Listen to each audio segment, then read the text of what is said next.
How true love is tested. When great sacrifices are demanded from so called lovers, 99% of them flee. The reality is that they mistake temporary emotions for eternal devotion. Baba Ashfaq Ahmad once shared an incident to illustrate this concept. He narrated that he attended a shrine festival atop a mountain where hundreds of disciples had pitched their tents. The grand saint's tent was at the peak. When someone praised the large number of followers, the saint remarked, I have only 1.5 true disciples. To demonstrate, he conducted a test. The saint ordered two gods to be brought into his tent and announced outside that each disciple would be sacrificed one by one. To ensure the illusion, the goats' mouths were tied shut so their cries wouldn't escape. One by one, the saint called for volunteers to enter the tent. The first man went in, and the saint gestured for him to sit down before slaughtering a goat. The god's blood flowed down the slope of the mountain, visible to those outside. Seeing this, many disciples began to leave. The saint emerged with a blood-stained knife and asked for the next volunteer. Another man stepped forward, and the second goat was sacrificed, its blood also trickling down the slope. By the time the saint came out to call for the third disciple, the area was deserted. Everyone has fled except the two who had already entered. The saint explained.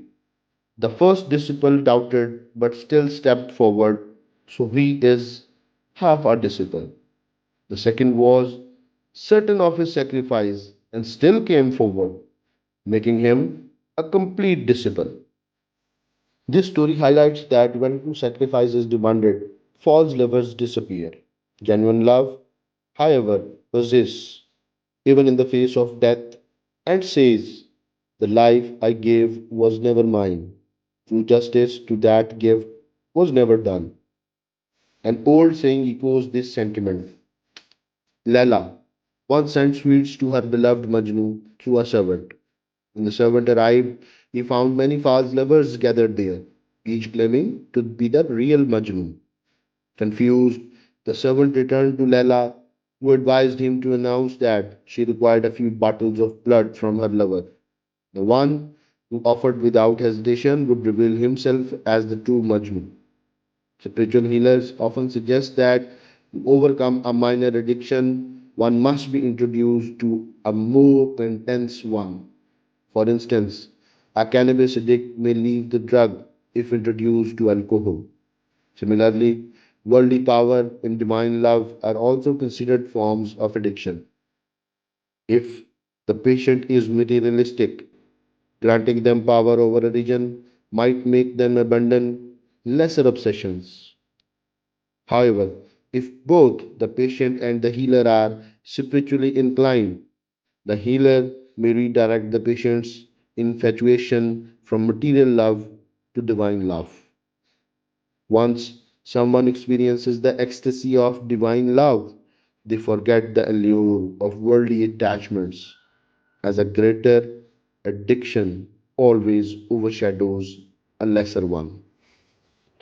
The ultimate cure for divine love lies in union with the beloved.